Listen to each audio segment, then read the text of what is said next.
Hello students. आज class 11th psychology के chapter number 9 से मोटिवेशन पे चर्चा आगे की तरफ की जाएगी। आज हम लोग मोटिवेशन के प्रकार को देखेंगे, टाइप्स ऑफ मोटिवेशन, जिसमें दूसरा प्रकार देखेंगे।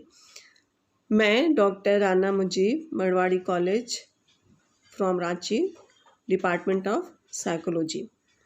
जैसा कि हम लोग जानते हैं कि अभिप्रेरक एक ऐसा आंतरिक बल है जो व्यक्ति के स्वभाव को लक्ष्य की तरफ प्रेरित करता है, या फिर हम उसकी परिभाषा के रूप में कह सकते हैं कि अभिप्रेरक एक ऐसी प्रक्रिया होती है जिसके अंदर एक आंतरिक बल व्यक्ति के स्वभाव को लक्ष्य की ओर या लक्ष्य की तरफ गतिशील कर देता है।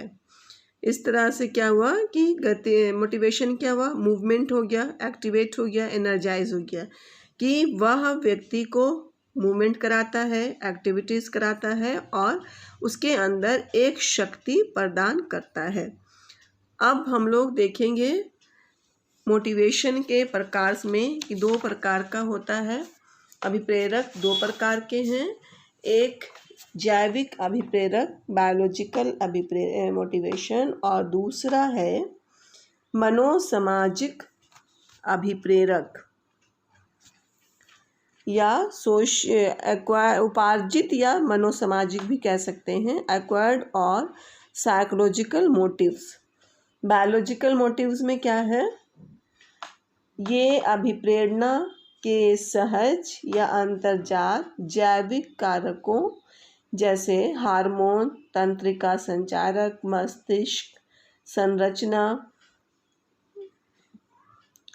उपवलकुटीय तंत्र इत्यादि पर फोकस करता है। उदाहरण के लिए जैसे भूख हो गई, प्यास हो गया, काम या सेक्स आदि। और मनोसामाजिक अभिप्रेरक में क्या है, ये वे अभिप्रेरणा के मनोवैज्ञानिक तथा सामाजिक या पर्यावरणीय कारक हैं तथा उनकी परस्पर अंतःक्रिया पर फोकस करता है, जिससे अभिप्रेरणा उत्पन्न होती है। उदाहरण के लिए उपलब्धि, संबंधन, शक्ति, जिज्ञासा और अन्वेषण तथा आत्मसिद्धि अभिप्रेरक की आवश्यकता, ये मनोसामाजिक अभिप्रेरणा के अंतर्गत आ जाता है। जैविक अभिप्रेरणा आप लोगों का हो चुका है, आज सेकंड होगा मनोसामाजिक अभिप्रेरणा। यह क्या है, यह एक ऐसी अभिप्रेरणा है जिसको अर्जित किया जाता है, जिसको सीखा जाता है। इसका संबंध व्यक्ति की मनोवैज्ञानिक तथा सामाजिक आवश्यकताओं से होता है। ऐसी आवश्यकताएं अनेक हैं जिनसे अभिप्रेरित होकर व्यक्ति कई प्रकार के व्यक्तिक और सामाजिक व्यवहार करता है।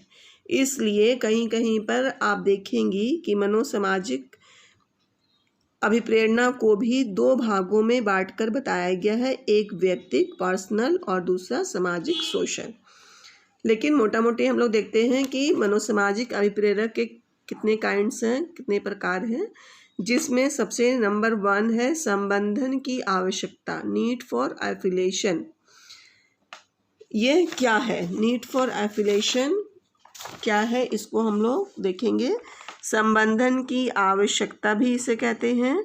यह एक प्रमुख सामाजिक अभिप्रेरक है। समाज में या दूसरे के साथ रहने की प्रवृत्ति, टेंडेंसी को सामुदायिकता की संज्ञा दी गई है। और संबंधन की आवश्यकता का अर्थ मनुष्य या समूहों से संबंध बनाने की कामना करना या ख्वाहिश करना। कहने का अर्थ क्या है, संबंधन मतलब एक संबंध बनाना, एक ग्रुप के लोगों के साथ, ज़्यादा लोगों के साथ संबंध बनाने को, उसके साथ रिलेशन रखने को संबंधन की आवश्यकता कहा जाता है।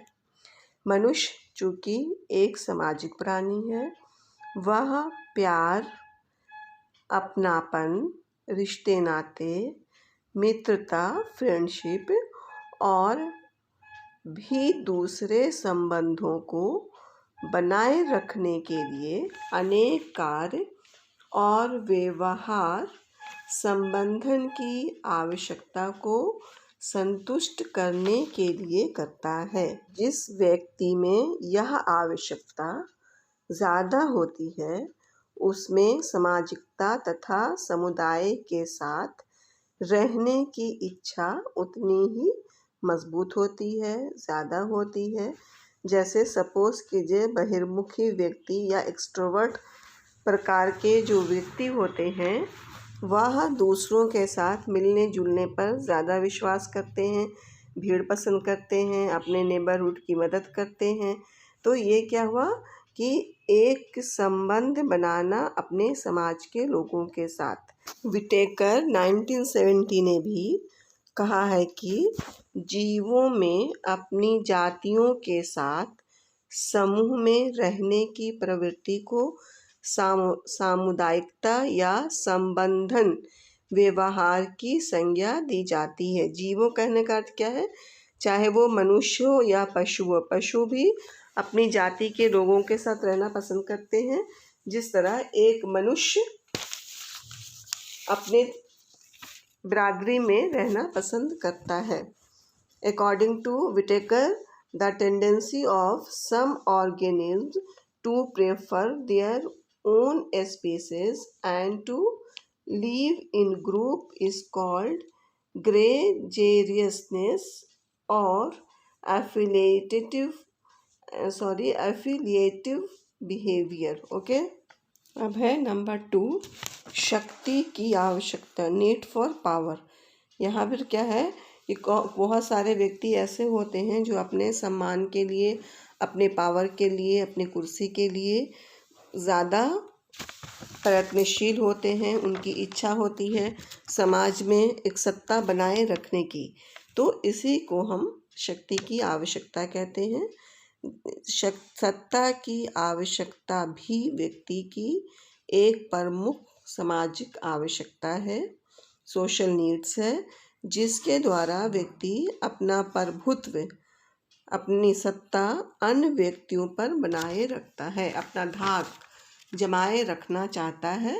ऐसे व्यक्ति अन्य व्यक्तियों को धमकी दे करके या फिर प्रार्थना करके या रिक्वेस्टिंग वे में अपनी इच्छा अनुसार काम करवाने में समर्थ होते हैं।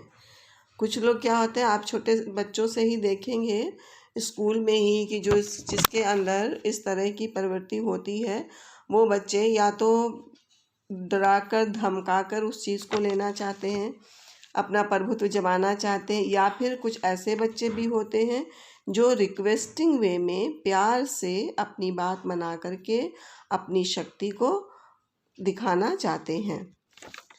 पुरुषों में सत्ता की आवश्यकता स्त्रियों की अपेक्षा अधिक होती है।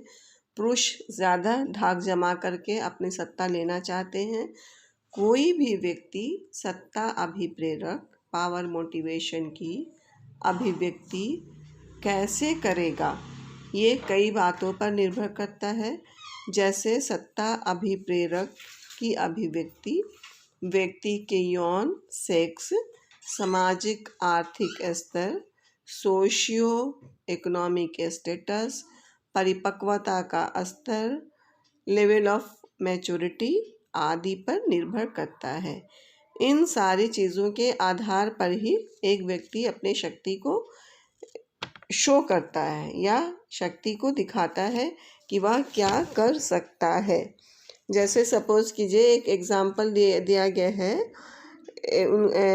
होयांगो एंड होयांगा 1984 ने भी अपने कुछ स्टडीज़ के आधार पर बताया है कि वैसे लोग जिसमें सत्ता अभिप्रेरक ज़्यादा होता है, पावर मोटिवेशन ज़्यादा होता है, इस अभिप्रेरक की अभिव्यक्ति एक्सप्रेशन कई तरह से करते हैं। जैसे फॉर एग्ज़ाम्पल जिनमें पावर को बनाए रखने की शक्ति होती है, अपने आप को ऊंचा दिखाने की जिसमें लालसा होती है, उसमें क्या है कि भिन्न भिन्न प्रकार के प्रतियोगिता, खेल कूद जैसे फुटबॉल हुआ, क्रिकेट हुआ आदि में अधिक से अधिक भाग लेते हैं और अपने विरोधी दल के हराने का हर संभव प्रयास करते हैं। वह यह कोशिश करते हैं कि किसी भी हालत में उनकी जीत हो और जो उनके अगेंस्ट खेल रहा है, उनके अगेंस्ट वाला पार्टी हार जाए। महिलाओं में क्या है, कुछ ऐसी विशेष महिलाएं होती हैं जो अपने आप को आकर्षक दिखने के लिए शरीर को काफ़ी आकर्षक और अनुशासित करके रखती हैं ताकि दूसरे पर अपना आधिपत्य जमाने में उन्हें सुविधा हो। इस तरह से हम लोग देखते हैं कि ऐसे लोग जिनके अंदर शक्ति की आवश्यकता ज़्यादा मात्रा में होती है, ये वैसे लोगों से संबंध बनाए रखते हैं जो लोकप्रियता में कम होते हैं, जो उनसे कम लोकप्रिय होते हैं, उनके अंदर का पावर कम होता है, क्योंकि ऐसे लोगों को नियंत्रण करना उनके लिए काफ़ी आसान होता है। अब हम लोग देखेंगे नंबर 3, उपलब्धि की आवश्यकता, नीड फॉर अचीवमेंट।